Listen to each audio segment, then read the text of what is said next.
अनिल तेलतुंबड़े का क्या अपराध था? तो क्या हम उनको अपराधी मान लें?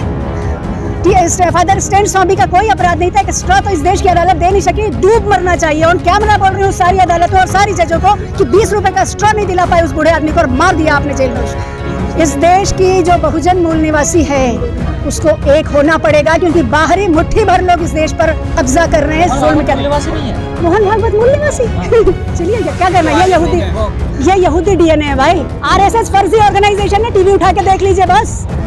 आरएसएस अनऑर्गेनाइज्ड सेक्टर है, वो सेक्टर जो दलाली और काला धन इकट्ठा कर रहा है। बात नहीं, आरएसएस से मोदी जी आए, अमित शाह जी आए, नड्डा जी, तो हम यही तो कह रहे हैं कि ये सारे देशद्रोही लोग हैं। 4 किसानों को पब्लिकली ऑन कैमरा मारने वाला, उसका बाप तो अभी तक पार्टी में है ना।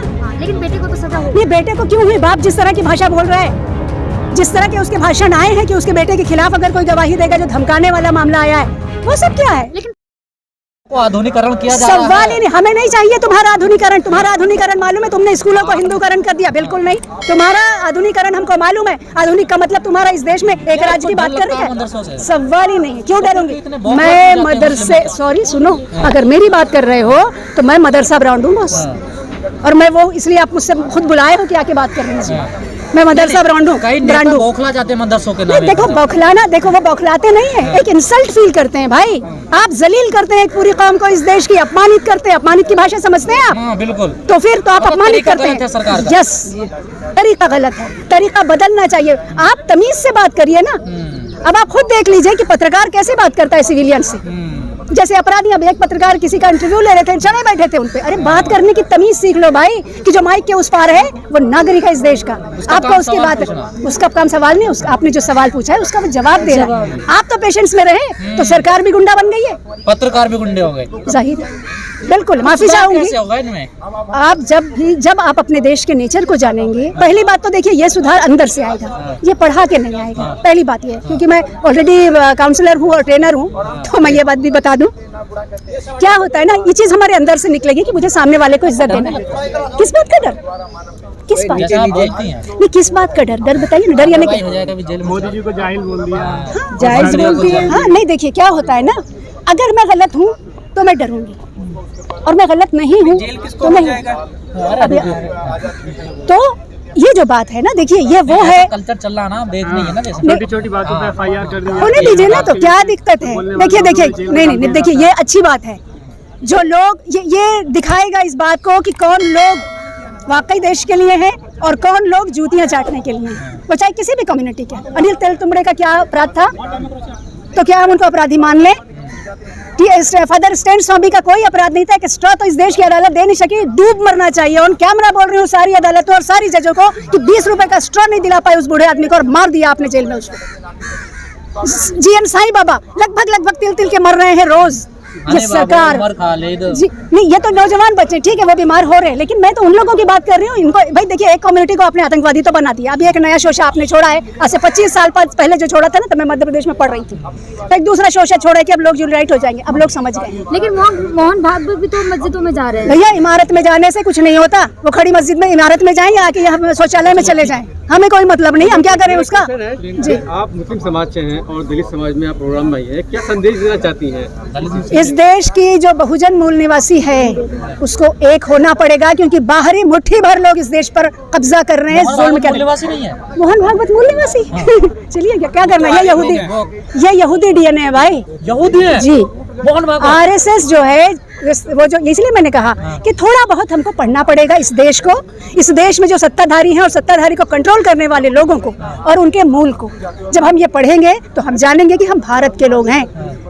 तो मोहन भागवत ये भारत के नहीं, सवाल ही नहीं भाई। जो कायदे से जो अंग्रेजों की, मतलब आप मुझे ये बताइए, आज आप लोगों को सवाल मुझसे ये पहला पूछना चाहिए था कि आप बताइए इस देश का झंडा झुकाया कैसे गया?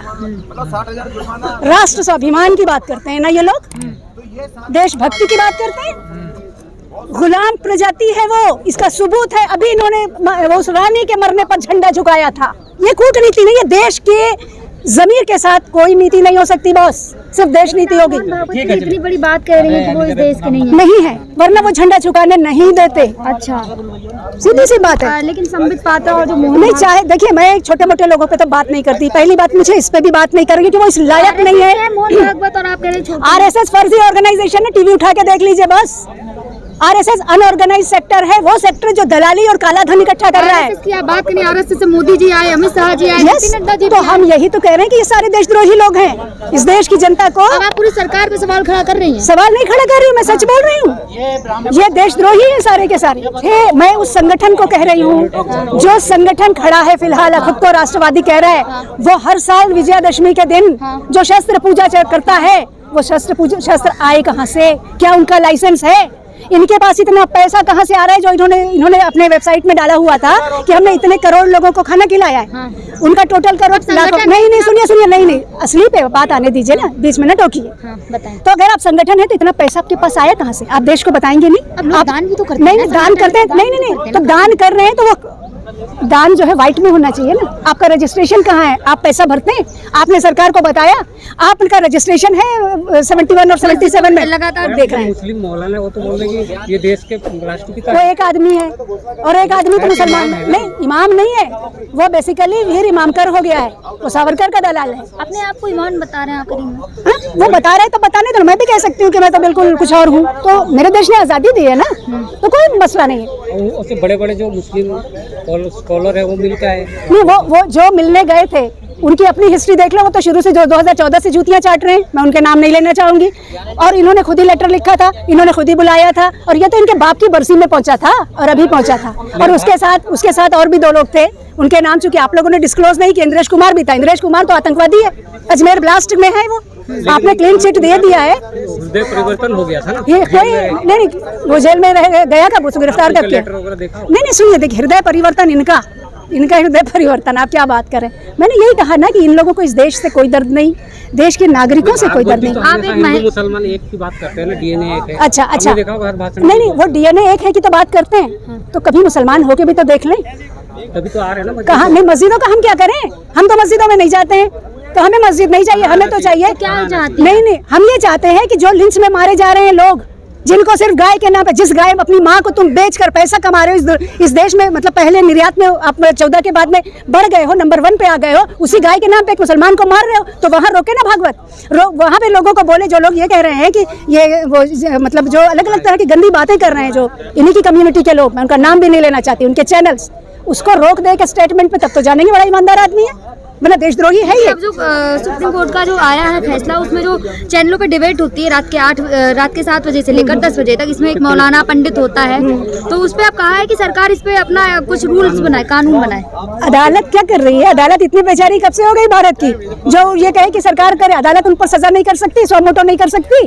अदालत में जज के अनपढ़ बैठे हुए हैं क्या है? ये देश को तमाशा बना के रखा है इन्होंने। लेकिन आप एक सेकंड, एक सवाल और एक में जवाब। हाँ जी, बताइए। लेकिन आप एक महिला हैं और लगातार जो आपने देखा होगा उत्तराखंड में अंकिता भंडारी जो केस था, उसमें बीजेपी के जो नेता थे उनको निष्क्रिय कर दिया गया पार्टी से।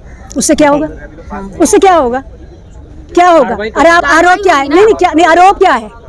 वो सेक्स वर्कर बनने को तैयार नहीं थी, तो उसके बेटे को सबसे पहले तो फांसी की सजा दो। पार्टी से निष्कासित करके क्या कर लोगे तुम?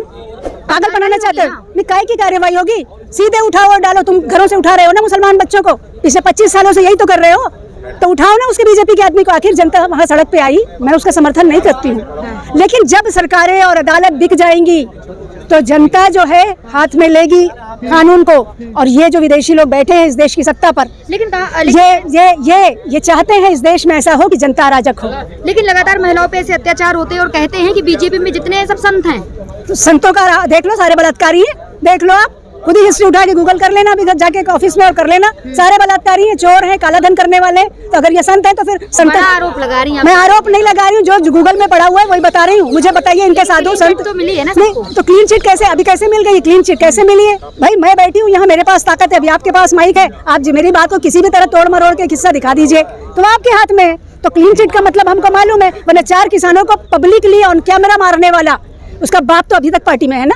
लेकिन बेटे को तो सजा हो। ये बेटे को क्यों हुई? बाप जिस तरह की भाषा बोल रहा है, जिस तरह के उसके भाषण आए हैं कि उसके बेटे के खिलाफ अगर कोई गवाही देगा, जो धमकाने वाला मामला आया है, वो सब क्या है? लेकिन फिर भी तो जनता लगातार जितने भी चुनाव होते हैं तो बीजेपी पूर्ण बहुमत की सरकार बनाती है हर बार। देखिए, वो जनता नहीं है, आप लोग एक गलती कर रहे हैं, मीडिया लगातार ये गलती कर रहा है, जनता कह रहा है, वो जनता नहीं है, उनका खरीदे हुए लोग हैं। वोट जब लोग नोटा, मैं कह रही हूँ पूरी जिम्मेदारी से आप लोगों के चैनल के जरिए कह रही हूँ, नोटा को काउंट करना शुरू कीजिए अच्छा कि किस कॉन्स्टिट्यूएंसी में नोटा का जो वोट है उसके आधार पे आप चुनाव को रिजेक्ट और सेलेक्ट करिए, तब देखेंगे क्या मामला है।